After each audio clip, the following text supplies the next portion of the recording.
Right, so here's the current situation. At the moment, I've got the light on top of my tripod at my face. I've got my garage door open to the natural light, which is the main source of illumination for the Fixit Fingers workshop. I have a single 100-watt LED bulb, and that's it. Filming and making is really difficult in such a dark workshop, and so today, we're going to sort that problem out. Let's see what we can do to brighten up the place. Right, so this will be terrible because I'm recording on the front camera of my phone, but just to go along with the lux meter that you can see, we started here at the back of the workshop where I've got all the wood storage and so on. Then as we see that lux meter climb, that's because we're coming underneath directly the existing bulb. Then it drops right off again as we come out to where I do most of my work really, because I'm going to get the natural light coming in from over here, but it's still quite dark, particularly once the sun goes down. And then you'll see it skyrocket as my light balances to come out here, but it's usually too windy and a bit noisy for the neighbors. And then we do the reverse process where I have walked back in through, drops off under the light bulb, picks up, I get shadows. I didn't actually come all the way over to my workbench area, but it's not much better to be honest. And we finish that lux meter right about here in the back of the workshop again. We'll compare that after we've got the 4 new lights up to see how it went. Right, let's get started on the actual lights. I could just hang them from the ceiling with chain, but that's boring. We've got to do some woodwork. It will be very, very straightforward. Effectively, I'm envisaging a box with a rebate around it, which I can slide these light panels into. Each of them are 1.2 meters long. They're about 36 watts and at 4,000 Kelvin. Cool white light, because that's better for filming in my little situation here. The boxes will be made out of a scabbed sheet of 12mm plywood. Let's break that down into the pieces we need and then run that rebate. Shouldn't take too long. Right, first step is getting this 12mm or half-inch ply that I scabbed from a building site into some form of square. Breaking out the new AccuCut, and it did the first 2 bits perfectly. Got myself a nice straight edge and then measured out the length of the long sides and decided to test how accurate the right angle ability of it is, and it was damn near perfect. Now I had some clean edges, we could get out the rip cut. Right, now here's the real strength of having both the AccuCut and the rip cut. I've got my lovely square corner at exactly 1200mm along there. Now we haven't touched anything, that's literally still got the sawdust on it from the last cut because the vacuum fell off. My fault, not theirs. I can get the same sled, slide it onto the rip cut, and we said we wanted 80mm. I've calibrated this little cursor so that will be as close as a table saw to an 80mm cut. And while of course I could have just got the AccuCut and measured out 80mm each time, I need 8 of these pieces. And I'm now going to be able to cut all of those without adjusting anything. Nice. So that quick little changeover, now I'm at my cutting width for the height of the boxes. These are the long sides obviously. And while it may not be as quick as the table saw, it certainly beats not having anything at all. Look at that. You're talking under 0.1 of a millimeter accuracy there if you take your time and you be careful. 8 long sections were needed for the 4 boxes.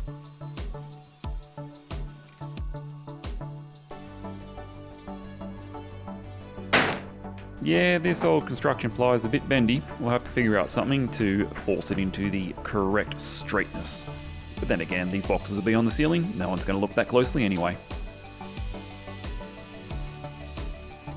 Same story, 80mm high, 3¼ inch. Could cut up my short sides, then over to the miter saw to chop them down to the correct length.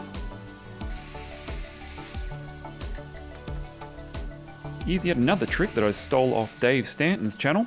I saw him do this a little while ago, where he's put a hole in the side of his router table, just past the plate. And if you can guess what it's for, we're about to cut some dados, and dados are notorious for filling up with dust, which is not fantastic. So that positioned hole allows the vacuum to be installed, and it even holds down the wood pretty well. And look at those lovely clean dados you get. It doesn't capture all of the dust, I still get a bit shooting past there. It is fun to watch in slightly slow motion though, as the dust gets sucked in as the wood passes over the vacuum port. But the important thing is that it doesn't get stuck in there, doesn't burn, and it does make a bit less mess. We ran the long pieces through the same way, and then we moved the fence to cut some rebates. These things are basically giant drawers, 1.2 meter long drawers, where the base is going to be the light box. Except no screws today. After a bit of sanding, just to take off the splintery bits, I needed to cut some braces. Instead of measuring them out, I used a real-world measurement. The space between those two rebates was lined up with the stop lock and the miter saw. Then I could cut my first brace, and look at that, dead perfect. That allowed me then to chop out the rest.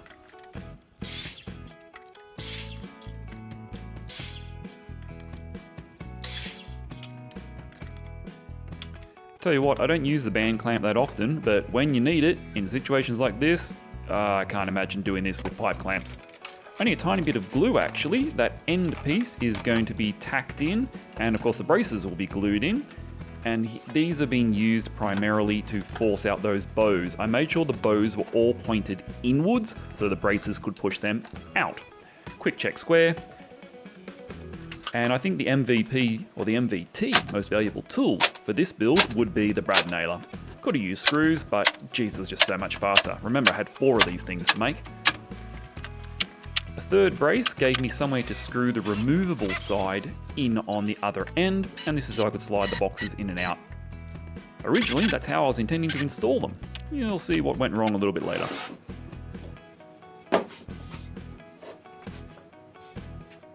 Shortly later, we had the 4 boxes made, and it was time to do a test fit, which I probably should have done after the first one. It did take a little bit of persuading to get the lights in, but fortunately, a nice snug fit at the end.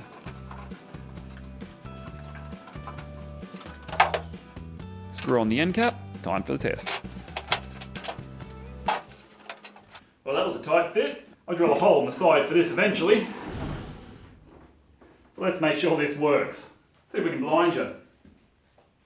Here we go. Now I needed a little half hole in order to get the cable through when these were flush up against the roof. So 2 pieces of scrap clamped in the right position gave me the U shape that I need.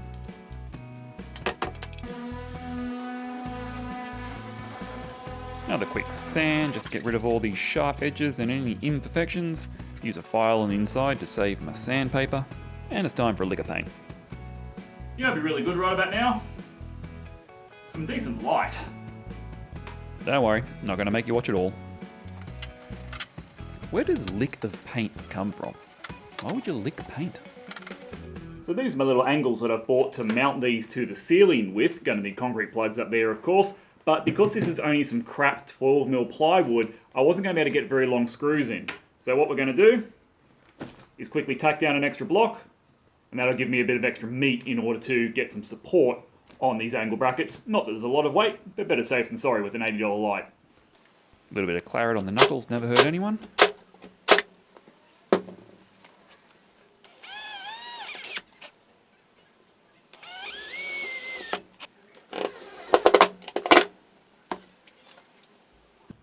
Alright, there we go. 4 boxes fitted and tested and ready for assembly on the ceiling. But before we do that, let's give them a quick burst.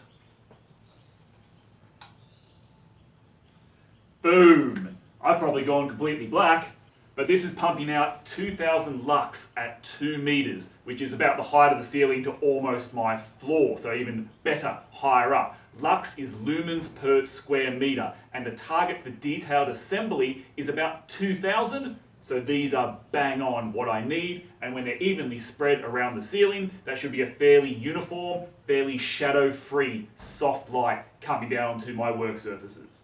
Cheering. And there are my brackets on.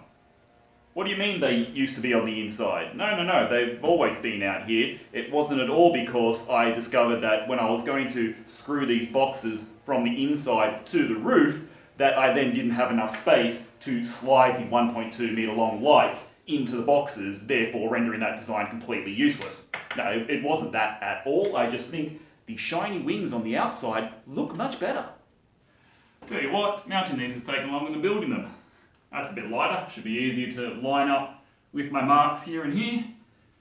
For drill holes. Alright, hammer time.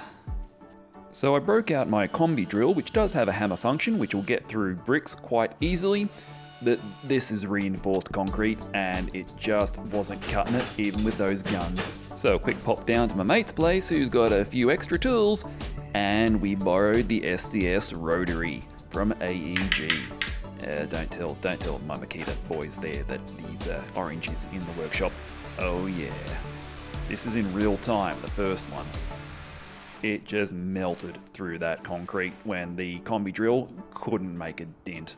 I resisted buying myself the Makita rotary drill, but now that I've played with one, if I ever have to do this again, I think it'll be on the shopping list. Couple of greenies, and do that 16 times for all the holes. And finally it was time to mount.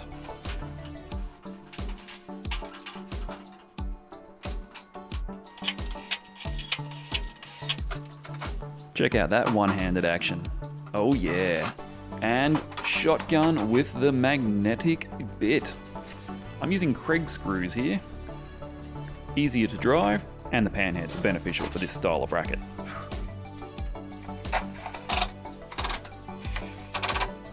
Plug them into the new power sockets, and then discover we have a really big problem. Because where one of the lights needs to go, the bloody hot water service runs along the ceiling, and I can't move that. So we need a solution. Time to build another box. Right, so to flesh out my box by the 140mm that I need to avoid the hot water pipe, I just quickly glued and tacked in these little braces. I'm going to do the same on the other side, and that's going to drop it down the height we need. I won't bore you with the construction, as it was basically the same as before, but this one gets a few big checkouts with the jigsaw, and of course doesn't need a rebate. That should solve the problem, hopefully. Let's try it.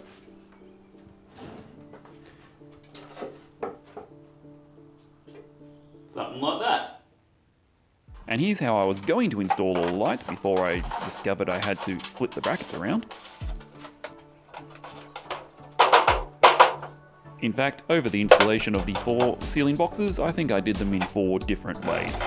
It was definitely the hardest part of the build.